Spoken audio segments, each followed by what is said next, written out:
Hello friends, welcome to my YouTube channel Jagdeep Barthwal biology tutorial. And आज इस video में हम पढ़ने वाले हैं insertion of recombinant DNA into the host cell या कह लीजिए ऑर्गेनिज्म। यानी कि हम अपने आरडीएनए को किसी होस्ट सेल के अंदर कैसे इंट्रोड्यूस करें। ओके, उसके हम कुछ तरीके पढ़ने वाले हैं या कैसे हम उसको भिजवाते हैं वो हम पढ़ने वाले हैं। ओके, अगर आपको ध्यान हो तो हम अपने लाइगेटेड डीएनए को किसी रेसिपिएंट सेल में भिजवाना चाह रहे हैं तो उसके काफ़ी सारे हमने तरीके पढ़े थे।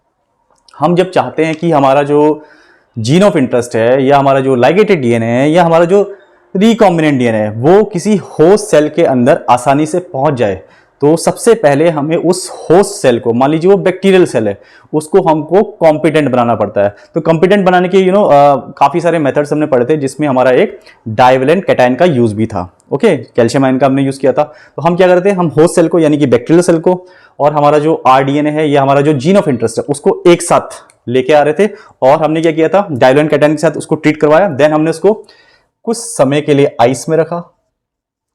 देन थोड़ी देर बाद हमने उसको हीट शॉक दिया, यानी कि 42 डिग्री सेल्सियस की उसको हीट दी। देन अगेन फिर आइस में रखा।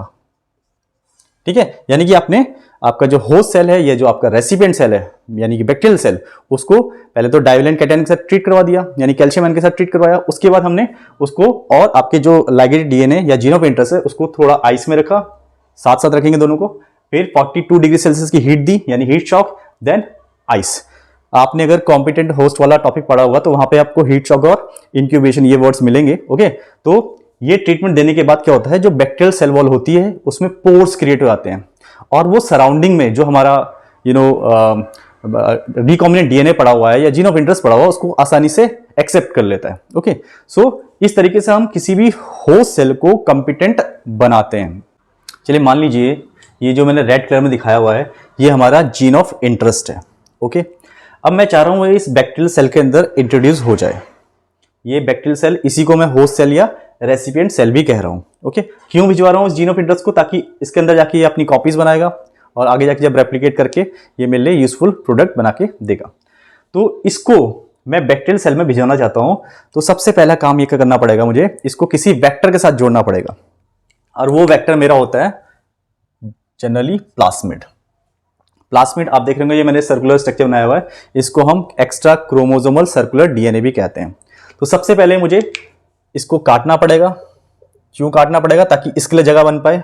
अब मैंने अपने जीन ऑफ इंटरेस्ट को इस प्लास्मिड के साथ ऐड करवा दिया।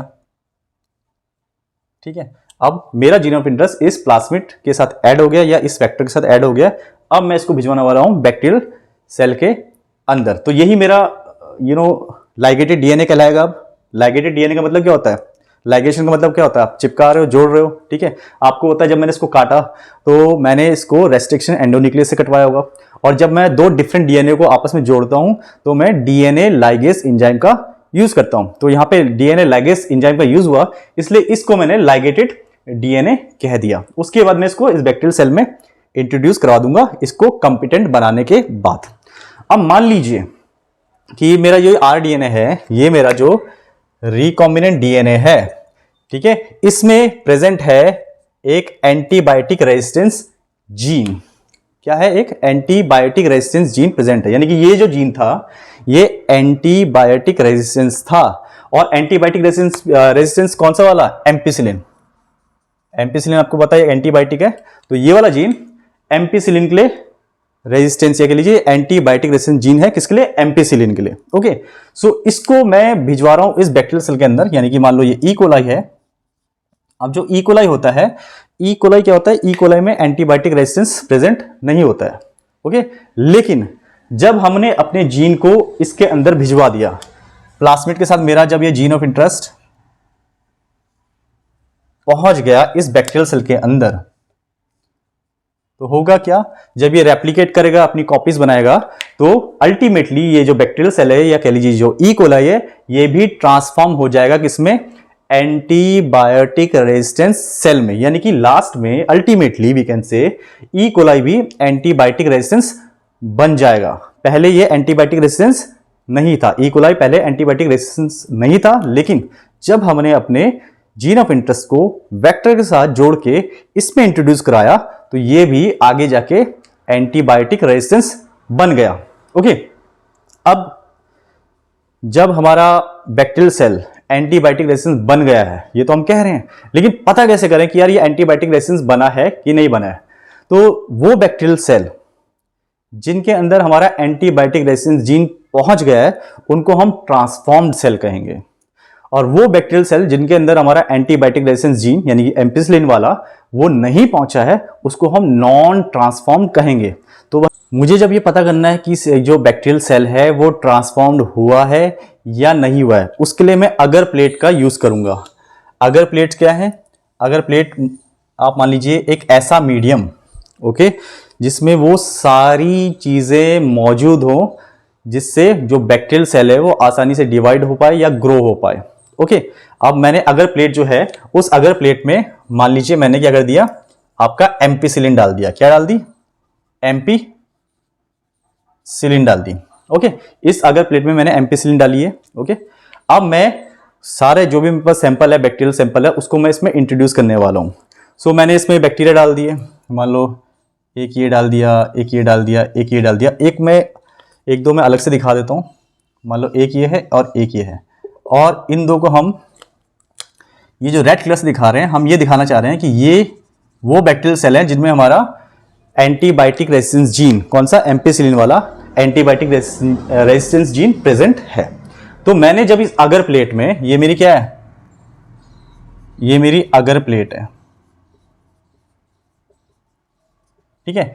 तो इसमें मैंने ये बैक्टीरियल सेल डाल दिए, ये सारे बैक्टीरियल सेल डाल दिए मैंने, और मैं अब ये पता करने की कोशिश कर रहा हूं कि कौन सा सेल ट्रांसफॉर्म्ड है, कौन सा सेल नॉन ट्रांसफॉर्म्ड है। ट्रांसफॉर्म्ड वो सेल है जिसमें मेरा जीन ऑफ इंटरेस्ट गया है, और नॉन ट्रांसफॉर्म्ड वो सेल है जिनमें मेरा जीन ऑफ इंटरेस्ट नहीं गया है। तो आपको ये जो ब्लैक कलर में दिखा दिया हमने, ये वाला, ये वाला, ये वाला, इसमें आपको कहीं भी ये रेड कलर वाला डॉट नहीं दिख रहे हैं, दैट मीन्स इसमें हमारा कहीं भी जीन ऑफ इंटरेस्ट नहीं दिख रहा है। तो ये इस एगर प्लेट में ग्रो नहीं कर पाएंगे। ओके, ये इस एगर प्लेट में ग्रो नहीं कर पाएंगे और ये मर जाएंगे।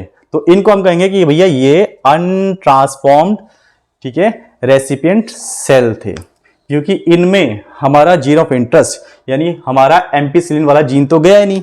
अब जब हमारा एम्पिसिलिन वाला जीन गया नहीं और इसको हमने कहां डाला हुआ है? एम्पिसिलिन में डाला हुआ है, तो नेचुरल सी बात है इसमें एम्पिसिलिन के लिए कोई रेजिस्टेंस नहीं था, और जब इन तीनों में एम्पिसिलिन के लिए रेजिस्टेंस नहीं था तो तीनों क्या हो जाएंगे? ये मर जाएंगे।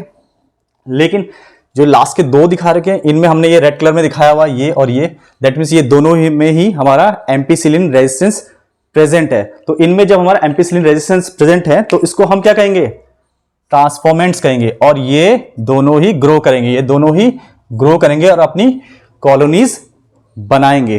तो सिर्फ अगर प्लेट का यूज करके उसमें हमने एम्पिसिलिन डाली, ठीक है, और एंटीबायोटिक रेजिस्टेंस जीन जो हमने एम्पिसिलिन लिया था उसका यूज करके हमने पता कर लिया कि कौन से ट्रांसफॉर्मेंट है, कौन से नॉन ट्रांसफॉर्मेंट है, यानी किसमें रिकॉम्बिनेशन हुआ है, किसमें रिकॉम्बिनेशन नहीं हुआ है। सो इतना हमने करके ये पता कर लिया। ओके, और यहां पे जब हम बात कर रहे हैं एम्पिसिलिन की, तो यहां पे जो एम्पिसिलिन रेजिस्टेंस वाला जीन था इसी को आपकी एनसीईआरटी में सेलेक्टेबल मार्कर कहा है। इसको क्या कहा हुआ है? सेलेक्टेबल मार्कर, यानी कि एम्पिसिलिन रेजिस्टेंस जीन ही यहां पे हमारा as a selectable marker behave कर रहा था। सो इस तरीके से एम्पिसिलिन रेजिस्टेंस जीन ने हमें ट्रांसफॉर्मेशन और नॉन ट्रांसफॉर्मेशन, ये कह लीजिए ट्रांसफॉर्मेंट कौन से हैं सेल और नॉन ट्रांसफॉर्मेंट कौन से सेल हैं, उसको पता लगाने में हेल्प की। तो आशा करता हूं आपको ये टॉपिक अच्छे से समझ में आया होगा। सो चैनल से जुड़े रहिए, वीडियो को लाइक कीजिए, चैनल को सब्सक्राइब कीजिए और वीडियो को शेयर भी कीजिए। Thank you so much.